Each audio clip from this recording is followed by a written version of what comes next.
ભગવત કૃપાથી મને ઘણા એવા સારા ભગવત ભક્તોનો સંગ રહ્યો ને હજી ભગવદીઓ જગ્યા જગ્યાએ ભગવદીઓનું દર્શન થાય છે. પણ જે લોકો હકીકતમાં જેને માનતા હોય છે એ ભગવદી કોઈ ઓળખતું જ નથી હોતું. એ ભગવદીનું ચરિત્ર એવું હોય છે કે એને કોઈ ઓળખતું, બાજુમાં રહેતો ઓળખે. બાજુમાં રહેતા હોય તો આ ઉચ્ચ કોટીના ભગવત ભક્ત છે, કોઈ ઉલટાને કદાચ એને ખરાબ બોલતા હોય, આ તો નકામા ગાંડા છે, આમ ગાંડા લાગતા હોય. એટલે અમારી બાજુમાં જ રહે છે એ ક્યારેક જવલ્લે રસ્તામાં જોવા મળે હે.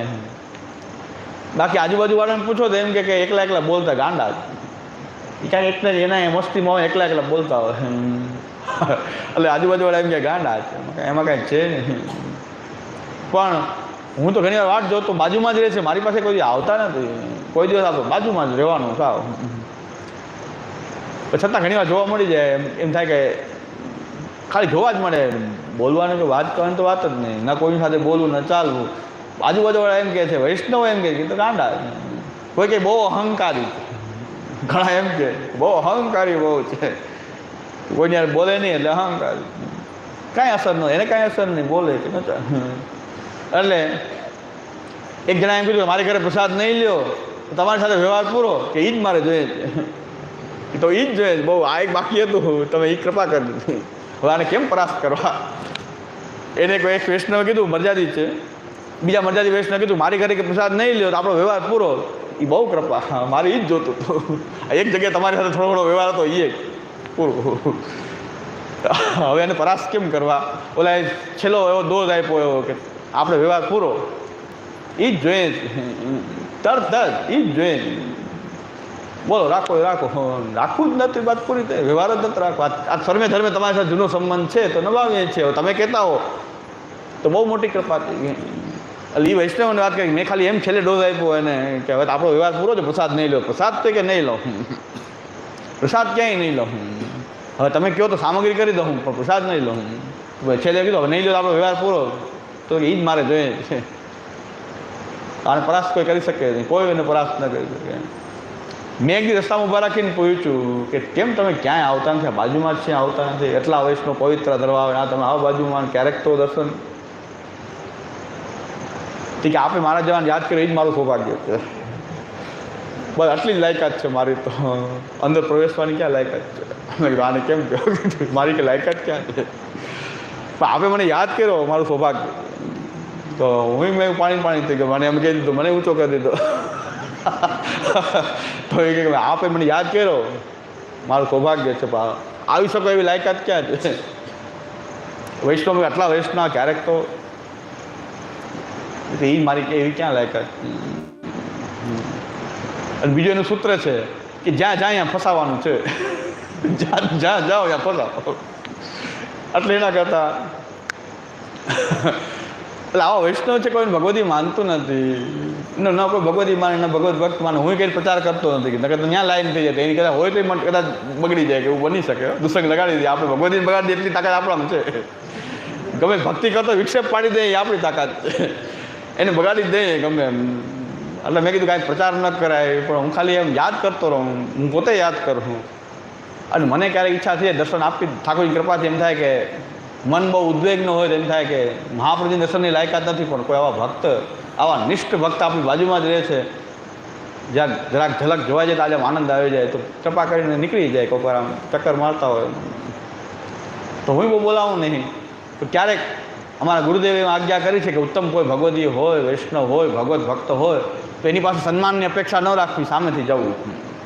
સન્માનની અપેક્ષા ન રાખવી કે મને પધરાવે તો જાઉં, બાલક છું એની પાસે કેમ જાઉં. એ રસ્તા ઉપર બેઠા હોય તો બાજુમાં જઈને ઊભો રહી જાઉં, તો ક્યાંક બે ચાર વાત કરે છે, એની મસ્તીમાં હોય છે. હું ઊભો રહી જાઉં, ગાડી ઊભી રાખે ઊભો તો ઊભા થાય, ચણસ્પર્શ કરે, એ બે ચાર શબ્દ બોલે કે આખી જિંદગીમાં કાંઈ બન્યું નહીં. એમ કે કાંઈ બન્યું તો નહીં, ન સેવા બની, ન સમર્પિત થયા ઠાકોરજીને. મર્યાદિત છે, 12 વર્ષની ઉંમરથી મર્યાદ છે, પણ સમર્પિત નથી. આપણે તો ખાલી ભોગ ધરીને લઈ કે સમર્પિત થોડા પ્રભુને ન સમર્પિત થયા, ન સેવા થઈ શકી. પણ એક છે કે શ્રી કૃષ્ણ શરણમ દ્વારા પ્રભુના શરણમાં છીએ એટલું મને લાગે છે કે એટલું થઈ શકે છે કે હું પ્રભુના શરણાગત છું. હવે જે કરવું છે એ પ્રભુ કરશે. એક વખત મને ઊભા રાખીને એક એટલી વાત કરી, ન સેવા છે ને સમર્પણ છે. ખાલી એક જ ઉપાય છે, શ્રી કૃષ્ણ શરણ. હું પ્રભુનો છું, પ્રભુનો આશ્રિત છું. પ્રભુનો પણ નથી, ભગવદીય નથી, પણ ભગવાનનો આશ્રિત છું, શરણાગત છું. બસ આટલું છે. આમ ચાલે છે. તો આવા વચન એમના, હું એટલું જ્ઞાની છું કે આ છું કે તે છું. વાણી એમ થાય કે કાનમાં ગુંજા કરે એવી વાણી. એમ બોલવાની પદ્ધતિ, એના મુખમાંથી જે નીકળે છે વાત, તો એ તાપાત્મક વાત નીકળે છે. ન સેવા છે, નકર અમે તો અષ્ટયામની સેવા 12 વર્ષથી પાક્કી મરજાત. બીજા ને 12 વર્ષની ઉંમરથી પાક્કી મરજાત, 72 વર્ષ થયા, 60 વર્ષની મરજાત. સમર્પણમાં શું ખામી હોય? આવી મેન્ડ, આવી આવું કરતા હોય આપણે બધા. એ તો કે કાંઈ નથી. આપ સેવા પણ ન બની, સમર્પણ નહીં. આપણે સમર્પિત નથી. ક્યાં સમર્પિત છીએ આપણે પ્રભુને? પણ શરણાગત છીએ એટલું છે કે આપણે પ્રભુના જ છીએ, એના શરણમાં છીએ. બીજું કાંઈ બન્યું નથી કાંઈ આખી જિંદગી. આટલું 2-4 વાક્ય મને એક વખત ઊભા રાખીને કીધું કે આમ છે, આમ ચાલે. તો ભગવદીઓ દુર્લભ હોય છે. એટલો ક્ષણિક સંગ પણ દુર્લભ હોય છે. બધું કરવા છતાં એમ કહે છે કાંઈ છે નહીં. પોતાના ઠાકોરજી સિવાય કોઈ દિવસ ક્યાંય પણ પ્રસાદ નથી લીધો. એના પત્નીના હાથનું પણ કોઈ દિવસ, હજી સુધી મારા પત્નીના હાથની રસોઈ મેં લીધી નથી. કારણ કે મારે લગ્ન પહેલાંથી 12 વર્ષની મરજાત છે. એને કોઈ દી ઈચ્છા થઈ નથી, મેં એને કીધું નથી. એ 12 રસોઈ બનાવે. બધા કહેતા કે તમારા પત્ની રસોઈ બહુ સારી, પણ મને જ ખબર નથી કેવી બને. હું તો મારા હાથની 2 રોટી બનાવી લઉં છું. વર્ષોથી આમ ચાલે. ના એને કાંઈ કહું, ને ઘરમાં કોઈને કાંઈ કહું. મારી 2 રોટલી બનાવી ભોગ ધરીને લઈ લઉં. આવું ચાલે છે. તો પત્નીના હાથનું કોઈનો એને વ્યવહાર નથી. પ્રસાદનો વ્યવહાર તો પત્ની સાથે નથી. કોઈ વૈષ્ણવને ત્યાં જવાનું નહીં, પ્રસાદ ક્યાંય લેવાનું નહીં, ક્યાંય જવાનું નહીં. એક વૈષ્ણવને ઘરે એને નાનપણથી ત્યાં જવાનો વ્યવહાર હતો મરજાદી હોવાને કારણે કે પ્રસંગોપાત. આને કોઈની જરૂર ન પડે, એને જરૂર પડતી હો વ્યવહાર એવો. આને કોઈની જરૂર નહીં, આને કોઈની જરૂર નહીં. બાધક આદિમાં શું કરતા હોય કે ખબર નથી. બાધકે ક્યાંય આવે નહીં, કોઈ મળવાનું નહીં, જવાનું નહીં, આવવાનું નહીં, પૂછવાનું નહીં. તોય કે છોકરા છોકરીને લગ્ન થઈ ગયા, બધું થઈ ગયું, બધું વળાઈ ગયા, પણાઈ ગયા, એક શબ્દ બોલ્યા વગર. યોગક્ષેમમ ભામ કે ન થાય લગ્ન, ન થાય આમ આમ બધું થઈ ગયું. ધોતી બંડી સિવાય કોઈથી બીજું વસ્ત્ર ધારણ કર્યું નથી. કે લગ્નમાં આમ જ કરીને ધોતી બંડી માંડવે ઊભો હતો, આમ ધોતી બંડી પહેરીને. કરવા હોય કરે, ન કરું કાંઈ ભલું થઈને ભાગી જંજાણ. ધોતી બંડી સિવાય બીજું કાંઈ ધારણ કર્યું નથી ક્યારે. ધોતી બંડી કાયમ માટે ધોતી બંડી પહેરા, બીજું કોઈ વસ્ત્ર અડાડ્યું નથી શરીર પર ક્યારેય. આવું ભગવદી જીવન. છતાં એમ કહે છે કાંઈ બન્યું તો કાંઈ નથી, કાંઈ બન્યું કાંઈ નહીં. ન સેવા છે, ન સમર્પણ છે, ને કાંઈ નહીં. કેવળ શ્રી કૃષ્ણ શરણમાં છે. હવે શ્રી કૃષ્ણ શરણમાં પણ નહીં થાય તો આપણા હાથમાં કાંઈ વસ્તુ નથી. એટલે આ કહેરા કરું છું, શ્રી કૃષ્ણ શરણમ, શ્રી કૃષ્ણ શરણમ, તસ્માત સર્વાત પુરા નિત્યમ શ્રી કૃષ્ણ શરણમમાં. તો ભગવદીયતા બહુ દુર્લભ છે કે ભગવદીઓ ક્યારે પોતાને ઊંચા માનતા. એને ખબર છે કે આપણે શું કરી રહ્યા છીએ, કાંઈ કરી રહ્યા નથી. ભગવદીઓને હંમેશા તૃણાદપી સુનીચે ન તરોપી શ્રેષ્ઠ અમાનીનો માન દેહ કીર્તનીયો સદા હરિ. અમાનીનો માન દેહ કીર્તનીયો સદા હરિ. એટલે હવે એમને સિદ્ધાંતની કેટલી ખબર છે કે ખબર નહીં, પણ બધું આપોઆપ એમનું જીવન સિદ્ધાંતમય હોય. ઠાકોરજી જ કરાવતા હશે. કારણ ક્યાંય જવું આવું નહીં, એટલે સિદ્ધાંતમાં તો એ બચી ગયા કે ક્યાંય જવું નહીં, આવું નહીં. એમના એક અંતરંગ જે વૈષ્ણવ હતા એને માલા પેરામણી કરી. તો એને મોઢે એણે એમ કહી દીધું કે માલા પેરામણીમાં હું નહીં આવું. તમારા ઘરે ઠાકોરજીની 2 સામગ્રી ધરવી હોય ને એમાં મદદની જરૂર હોય તો મદદ કરવા આવીશ. ત્યાંય પ્રસાદ તો નહીં જ લો. બોલો મંજૂર હોય તો આવું. હું માલા પેરામણીમાં નહીં આવું. તમારા ઘરે ઠાકોરજીની સામગ્રી ભોગ ધરવી હોય અને મદદની જરૂર હોય તો પ્રભુને જે ઘરે ભોગ ધરશો તો ત્યાં હું સામગ્રી કરવા આવીશ. એમાંથી કણિકા પ્રસાદ હું નહીં લઉં. બોલો કયો તો આવું. તો કે આપણે વ્યવહાર નહીં રહે તો કે એ જ જોઈએ તમારે, રાખો જ નહીં. કેવલ એક જ બલ છે, નરસિંહજીનું પ્રાકટ્ય થઈ ગયું. આટલા સામર્થ્યવાન જો હોય, આટલા સામર્થ્યવાન હોય તો હવેલી બનાવવી હોય તો ખાલી વિચાર કરે ક્ષણ માત્રમાં તો હવેલી નિર્માણ થઈ જવું જોઈએ. ડાયરા કરવા પડે ને, કલાકાર બોલાવવા પડે ને, માંગવું પડે ને, લાવો આટલા રૂપિયા, લાવો આટલા. કેટલાય શેઠને ઉપણા ઉઠાવવા પડે, કેટલા શેઠિયાઓને. ત્યારે માંડ હવેલી બને. તો સાક્ષાત પુરુષોત્તમ છો, સંકલ્પ કરો ખાલી 500 હવેલી નિર્માણ સુરતમાં થઈ જાય, તરત જ 500 ઉત્પન્ન થઈ જાય. સંકલ્પ માત્ર, સત્ય સંકલ્પ તો વિષ્ણુ ના થા તો કરી શકે. એકવાર સંકલ્પ થઈ ગયો મનમાં કે 500 હવેલી ગલી ગલી સુરતમાં હવેલી થઈ જાઓ, તરત થઈ ગઈ, વાત પૂરી. સત્ય સંકલ્પ તો વિષ્ણુ નાન્ય થા તો કરી શકે. એ સંકલ્પ ફરી શકે નહીં. તો પુરુષોત્તમની વાત તો ક્યાં આવે, એની લીલા કેવી હોય. અને એ જેની સાથે લીલા કરે છે એ ભક્તો પણ પાછા એવા જ છે, એમાં એટલું જ સામર્થ્ય છે. તારતમ્યમના સ્વરૂપે દેહેવા તત્ક્રિયા સુવા સ્વરૂપેના અવતારેના લિંગેને ચ ગુણેને ચ. ભક્તો કંઈ સામાન્ય નથી, કોઈ આહેજની સ્ત્રીઓ નથી. એની અંદર પણ વ્રજભક્તો જે છે એ પણ એવા જ છે. ભગવાન લીલાર્થની અંદર અજ્ઞાન આદિ તામસ રાજસ ભાવ આદિ લીલાર્થ ભગવાન એમાં મૂકી રહ્યા છે. બાકી ભક્તોએ કંઈ ભગવાનથી જરાય ઉતરતા નથી. તો જેની સાથે બધી લીલા થઈ રહી છે એ પણ એવા જ હોવા જોઈએ. ચાલો તમે પુરુષોત્તમ છો, સામે છે સામે એવા પુરુષોત્તમ જેવા એવા ધર્મવાળા જેની સાથે લીલા થઈ રહી છે એ પણ એવા જ હોવા જોઈએ, તો લીલા થાય. બાકી પુરુષોત્તમ હોય ને સામે એવા ન હોય તો લીલા ન થાય, તો લીલા ન કરાય. જવા દે, પધારો. સમાન હોય તો લીલા થાય. સ્વરૂપેણ અવતારેણ લિંગેન ચ ગુણેન ચ તારતમ્યના સ્વરૂપે દેહેવા તત્ક્રિયા તથાપિ યાવતા કાર્યમ તાવત તસ્ય કરોતિ. તો બહુ દુરુપયોગ જે થયો એ હરિરાયજીને એક શિક્ષા ન માનવાથી થયો કે શ્રી કૃષ્ણ શ્રીમદાચાર્ય તત્પુત્રાણ તથા લીલાસ સામગ્રી નેતત સામ્યમ કદાચન. ક્યારે એનું આ બધી વસ્તુ અપ્રાકૃત છે, એમની લીલા પણ અપ્રાકૃત છે, એમના ગુણ લીલા બધું અપ્રાકૃત છે. બસ એટલું આપણા મનમાં થઈ જાય કે ભગવાનની લીલા નિર્દોષ છે, નિષ્કામ છે, ત્યાં કામનો પ્રવેશ જ નથી. નિષ્કામ છે, નિર્દોષ છે, આનંદ ઘન પરમાત્મા છે, અને આનંદમાં વિહાર કરી રહ્યો. આત્માનંદ સમુદ્રસ્થમ કૃષ્ણમે વિચિંતે. એ તો એના આત્મી આનંદના સાગરમાં વિહાર કરી રહ્યો છે. એ લીલાઓનો અનુભવ કરવો હોય તો પાત્રતા કેળવવી પડે. એની માટે આ શિક્ષા જરૂરી છે. ત્યાં સુધી પહોંચી શકાય, ન પહોંચી શકાય એવું નથી.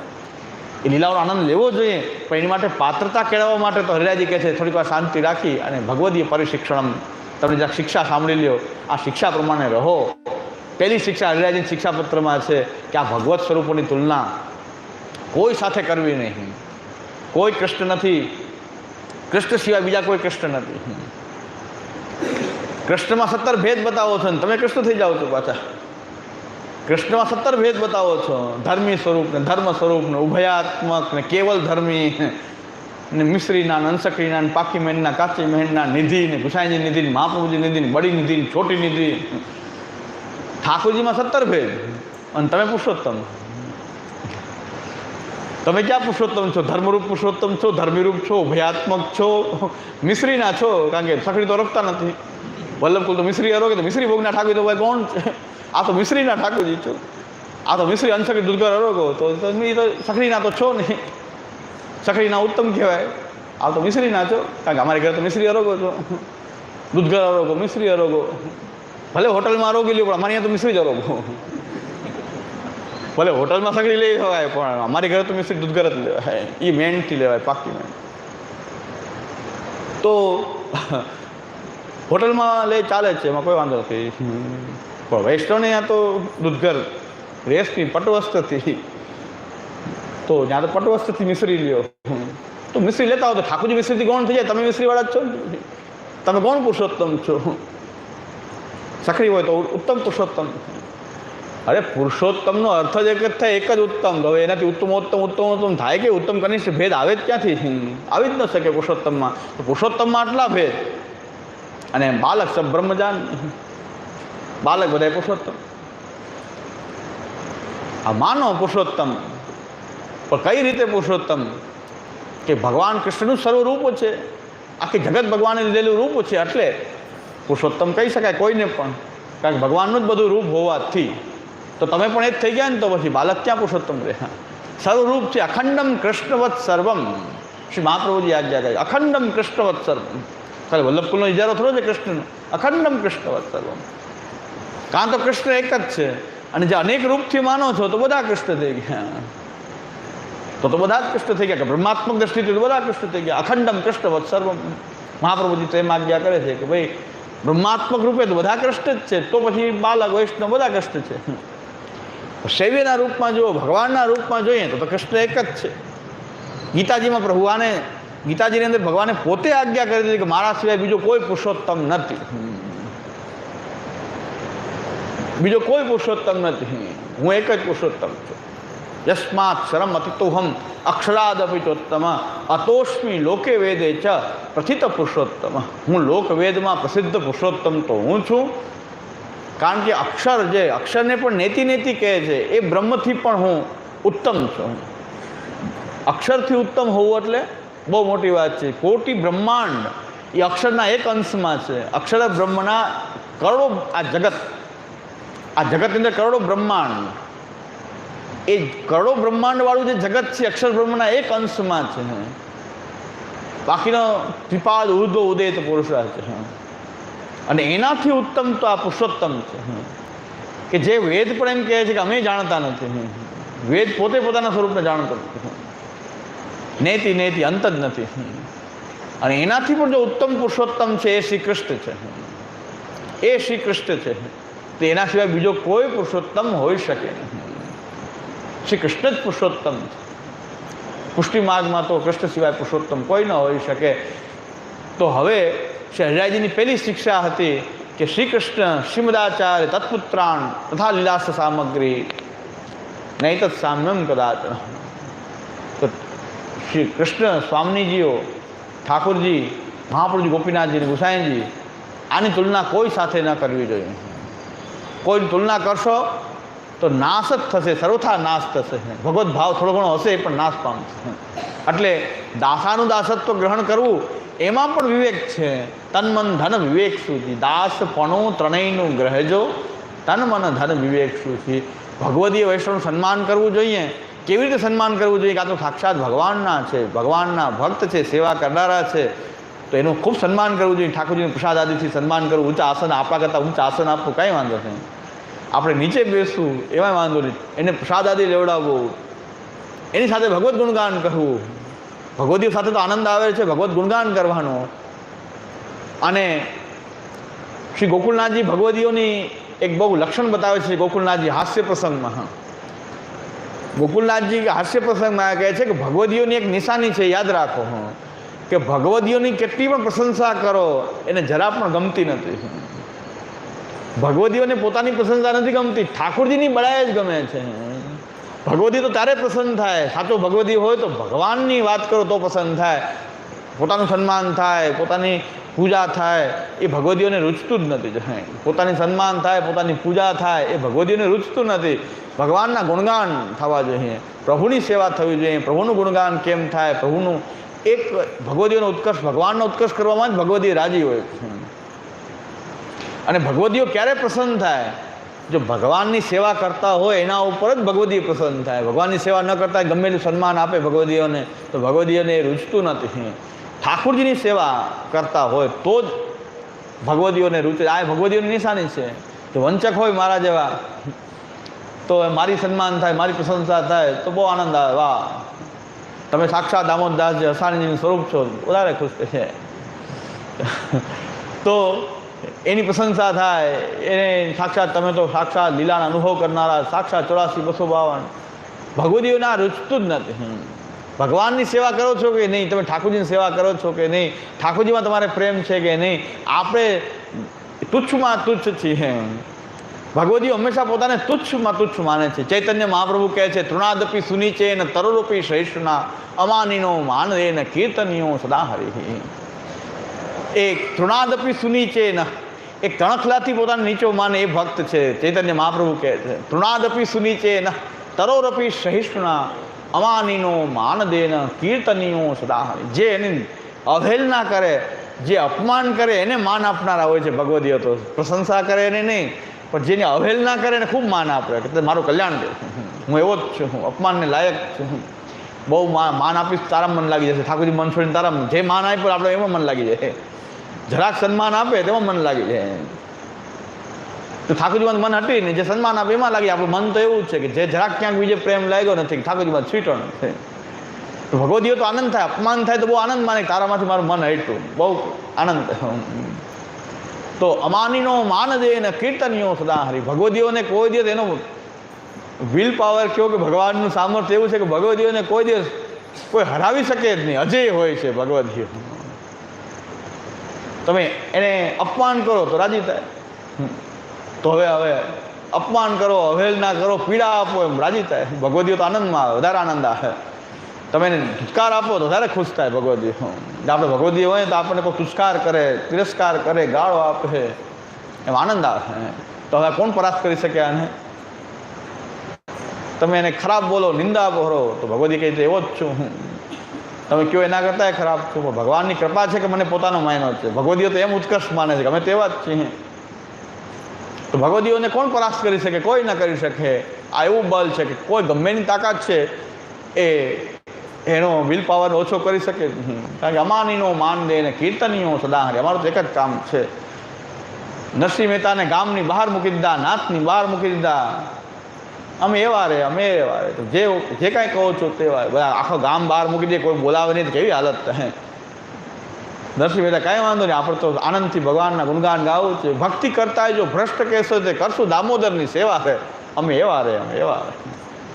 ભ્રષ્ટ કહો તો ભ્રષ્ટ, અમારે શું કામ છે? અમારે ક્યાં પૂજાવું છે? અમે ક્યાં મહાન ભગવતી બનવું છે? અમે તો ભ્રષ્ટ છીએ પણ કરશું દામોદરની સેવા રે. અમે તો દામોદરની સેવા કરશું, એ નહીં છોડીને જે થવું હોય થાય. ભગવદીઓનો ઉત્કર્ષ એવો હોય છે એને કોઈ પરાસ્ત ન કરશે. ગમે એટલું ખરાબ બોલો, ગમે એટલું નિંદા કરો, કાંઈ અસર જ ન થાય, કાંઈ લાગે જ નહીં. એટલે ભગવદીઓનો ઉત્કર્ષ એવો હોય છે કે એને કાંઈ લાગતું જ નથી. તો બહુ બોલનારા પણ નથી હોતા. હા, એનું આચરણથી શિક્ષા મળી શકે, બાકી ભગવદીઓને બોલાવવા કઠિન છે. સાચા જે ઉત્તમ ભક્ત જે છે એને બહુ બોલાવવા કે બહુ ભગવદ વાર્તા કરવા માટે તો જ ભગવદી થાય એવું નથી. તો